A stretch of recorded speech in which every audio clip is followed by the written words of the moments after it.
glad you're back with us at Manicourt. Let me just confirm the result for you of the French Grand Prix.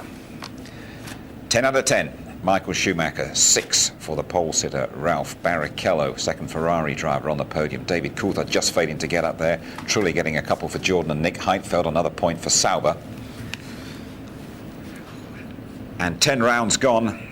And Michael Schumacher now leads David Coulthard by 31 points. Ralph Schumacher a point ahead of Rubens Barrichello now in third place. Montoya is fifth. We can go straight down to Louise Goodman, who's talking to David Coulthard. David, the look on your face kind of says it all. That stop-go penalty cost you dear. Yeah, at the moment I'm not sure whether it was on the way into the pit lane or the way out. I was very surprised when I got the call, but you know, obviously I did speed, so you have to pay the penalty. You didn't give up though. I mean, you kept going at Rubens at the end of the race. Did you think you could get past him, or were you just trying to hound him into a mistake? I thought that was the most likely scenario, because I couldn't actually get close to him out of any of the corners, and he was always quick through turn 3, so it was only under braking at the hairpin that I had an advantage. And unfortunately, with his speed through turn 1, 2 and 3, I was never really close enough to make an attempt. The gap to Michael obviously getting a bit bigger now. Is the job still achievable though? Yeah, I think that all we can do is wait to the end of the season and review where things are, rather than trying to guess what's happening during the course of the season. You know, it's entirely feasible he could not finish a few races. And it's entirely feasible that you could do well at Silverstone too, because that's always been a good race for you. Yeah, no, absolutely. You know, we've won the last couple of years, and it'd be great to have a win in home soil again this year. Thanks for talking to us, David. David Coulthard with Louise Goodman, our third successive win at Silverstone, would do absolutely fine. He does need it, doesn't he, Tony? But I mean, just looking at him there, he was downbeat, he was a bit deflated, and he would know that that 10-second penalty that he picked up here is a major slap in the face for him. It is a big slap in the face for him, and for McLaren as well. He is coming into pits now. What we're talking about here is, did he press the button in time when he came over into pits? Is it a software problem linked to not bringing the speed down sufficiently as the car goes out? Because they tell him over the radio to put it out, the flap comes out, the light goes on and off. Now we can't see the light going on and off there at the back of the car. So there is a possibility that it was some software problem, because potentially Häkkinen had a software problem on the grid as well. What we all thought with this succession of failures to get off the grid earlier in the year, that this was linked just to the launch control. But in fact, Adrian Newey told us that it was the engine software itself, the program, that switched the engine off. He wasn't even sure there whether he was done for speeding going in or coming out of the pit lane. No. So, and that won't be cleared up for some while. But, you know, it's a very, very expensive mistake, and there's been these little niggling problems for McLaren this year. And I'd just like to add my comment, say we have been robbed a couple of times of potential battles. The other one was at Monte Carlo, and if you remember, David thumping his fists on the steering wheel, went and ended up having to follow Bernaldi around, but he still got points. He still got points. It meant an extra stop for him. He had to stop 3 times. So did Rubens Barrichello. And I remember last year he managed to get past the Brazilian, and David almost did it again this time. Couldn't quite manage to get on the podium, could he? He couldn't quite manage to get on the podium, and this is Barrichello's third place, by the way. Look, and that's Barrichello running wide there. And David must have thought, right, I'm in here, it's a chance. These two have battled at the British Grand Prix. These two have battled in the British Formula 3 Championship, you know, back in 91. They know each other very well. They're used to battling together wheel to wheel. And they give each other just about enough space. It's a nice, safe battle, but unfortunately, DC not on the podium. Absolutely. We can go to the press conference now. We can hear from Rubens Barrichello, we can hear from Ralph, and we can hear from Michael Schumacher. It is a good achievement. Yeah, I'd agree with that one, Rubens. It means another good day for Ferrari. They are now, what is that, 52 points clear of McLaren. Williams, 13 behind McLaren now in that clear third place. Sauber still a point ahead of Jordan and BA Honda. BA Honda are in 6th place. Back with you in a moment to complete our coverage of the French Grand Prix.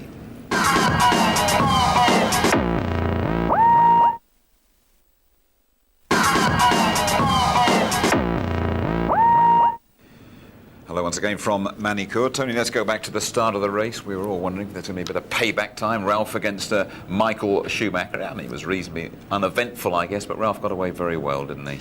He did get away very well. He said, I owe my brother one, but in the end he didn't need it because it just revealed in the press conference there was a slight problem with the clutch, and Michael was certainly slow away there, nearly got swamped by the pack. That's evidently why David Coulthard got alongside him there, but had to pull off. Let's look again. Schumacher, Michael on the left, but he just moves across onto the inside as well on Coulthard. Nearly gave him the squeeze there you saw from the aerial view. And David doing very well just to stay out of trouble and not bash wheels with him. God, he's so aggressive off the start, Michael Schumacher. Especially if something goes wrong, he'll steer across to them as well. That's absolutely right. Let's go to the pit stops, and the Williams crew had a bit of trouble, didn't they, with one of Ralph's tyres, although Ralph didn't seem to think that was a crucial aspect of the race. Well, it's the right rear that we've got to watch here at the back. The fuel hose there is still on at this time. We're up to about 7.8. The hand is just up. Yeah, it was just a bit slow by about a couple of seconds to the back, but that can be the heat, you know, generated by that particular tyre on that particular corner. And the lap afterwards, in comes Michael, and it's a very short, sharp stop, 7.7, fabulous from Ferrari, and they are so well drilled and well ordered. And he gets out ahead of his brother. And as things stacked up, that really played very, very well into the hands of Ferrari. And we had the master tactician, Ross Brawn, himself up here earlier on. He wasn't giving anything away, but he was quite Ralphie said his tyres didn't he? work too well after that, and he was quite happy to get that second place. 3 different leaders of the race. We thought it could be Juan Pablo Montoya's day, but another DNF for the Colombian.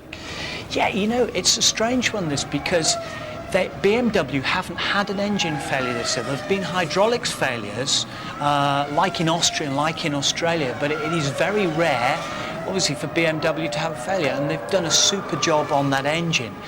But he went on the harder tyres, and he stuck out there, and I must give full credit to Juan Pablo, because he's been building himself. He's taking the aggression out these days, and he's trying to learn more about Formula One. Tony, DNF did not finish. That applies to Eddie Irvine as well. He certainly had his moments in the race, though, and here he is chatting to Kevin Piper. Well, Eddie, hard lines in the end, but what a strong run. No, it's great. I have more fun. This is the slowest car I've probably ever had for qualifying, but it makes the racing interesting. You're always coming up through, and you know, we've great tyres, and that's what I think what's making our qualifying performances a bit weaker, because I think the Bridgestone's aiming more for qualifying, and the Bridgestone guys are getting ahead of us in qualifying, and in the race we're much quicker, but we got to overtake them. But it makes for great racing, but it's hard work. But in the end, it's going to be hard work for David Coulthard to pull it back, but Silverstone next time round, he'll be pleased about that anyway. I think there'll be fabulous support there. You're going to see the Soltars out there, you're going to see the Union Jacks, and everyone should really get behind David Coulthard, because that will really give McLaren and himself a big lift. And if he can get the treble, that'll be the first time since Jim Clark that a British driver will have done that. And why not? He's been excellent at Silverstone over the last couple of years.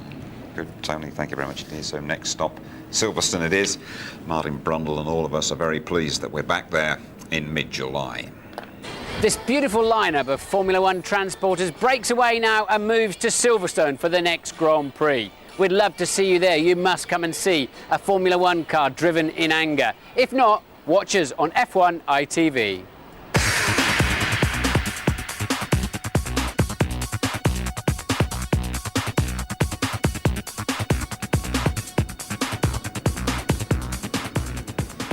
Yep, we're live with qualifying 12:30 on the Saturday. Our race coverage starts at midday on the Sunday. Coulthard going for that hat-trick.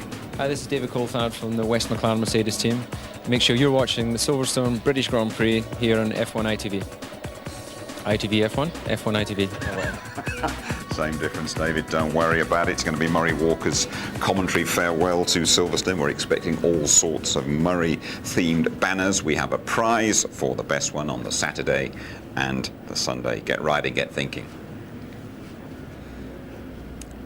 Okay, highlights 10 o'clock ITV2 tonight, 20 past midnight on this channel, repeated ITV2, 7:30 tomorrow.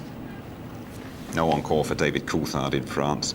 Grand Prix victory number 50 for Michael Schumacher, one more, and he equals Alan Prost's all-time record. We will see you at Silverstone. Bye-bye.